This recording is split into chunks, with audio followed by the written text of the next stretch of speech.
morning, IML students. Today, you guys are going to learn about price action and most specifically, Japanese candlesticks. Before we get started, here's a little bit about myself. My name is Adeze Duncan, representing iMarkets Live. Some of you may know me from Forex 101 on IML TV. Also, I was an educator for 10 years, and now I'm here educating you on the facts and methods of Forex. In order to get started on this journey, you need to remember one thing and one thing only. I am a student, always. This is very important for you to remember and to remind yourself of often.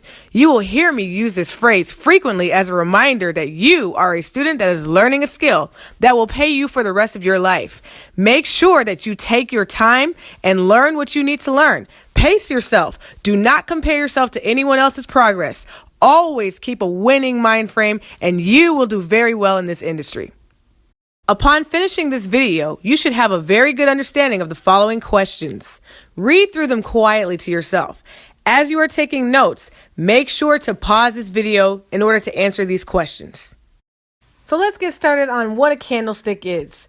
In this picture, you see an example of a candlestick. These are called Japanese candlesticks, or you usually find them on the OHLC chart. I'll talk about that shortly. So this candlestick is made up of a big fat region called the body, and then the little skinny things coming out of it is called the wick, also known as the exhaustion or the shadow.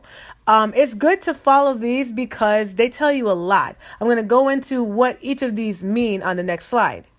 So I mentioned an OHLC chart, okay? What that actually stands for is open, high, low, close. So if you look over at this picture, you have the top of the wick, the very tippy top where you see the arrows pointing to highest. That means that this was the highest that this candle has reached.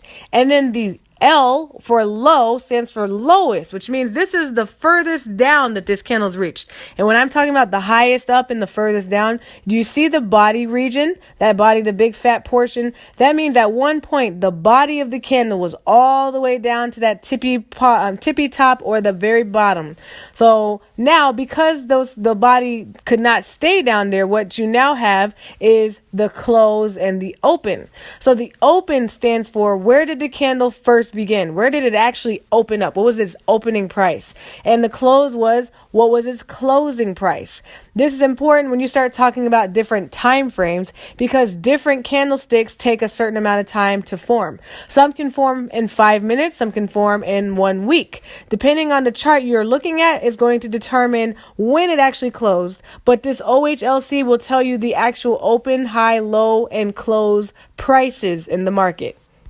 Now, a little bit more about these wicks. They actually tell you a lot about decisions being made in the background. Sometimes you'll see really, really long wicks like you see in A, or sometimes you won't see hardly any wicks at all like you see in candlestick B.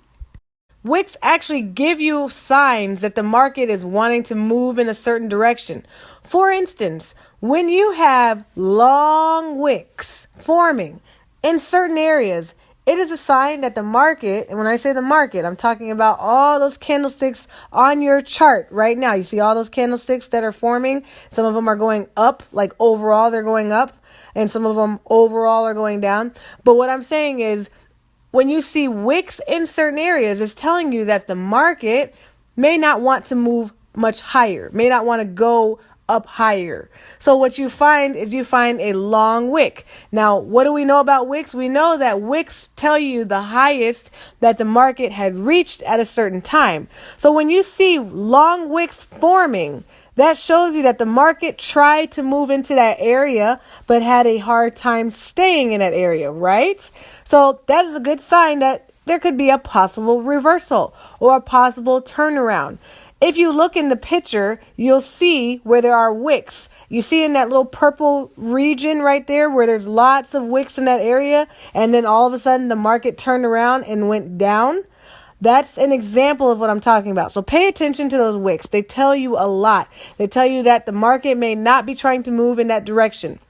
Wicks are also like what we call fake outs, meaning that the market was moving up in that direction, but it decided not to move in that direction. And we call it fake outs because it faked you out. You thought it was moving up, but it actually was not. Or you thought it was moving down, but it actually was not.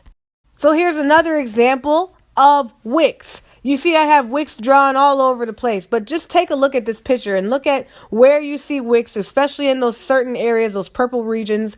Notice how you see those wicks and how the market actually did turn around. Eventually it made a complete turn. You see, at the very bottom where the arrow is pointing downwards, how the market reversed and moved upwards. It's just important to pay attention to those wicks. Pay very close attention to them. They are a good sign that the market may want to turn around. Not a end all be all, but one of the indications, one confirmation that you can use when you are making a decision about what you think the market is going to do. Notice I said a confirmation. When you guys make decisions, you need multiple confirmations, and having wicks as one of them can be a good confirmation to add to your tools. By now, you should have a good understanding of the following questions. Read them quietly to yourself, and when you are finished, go on to the next video in this series. Thank you so much. My name is Adeze Duncan, and remember, I am a student always.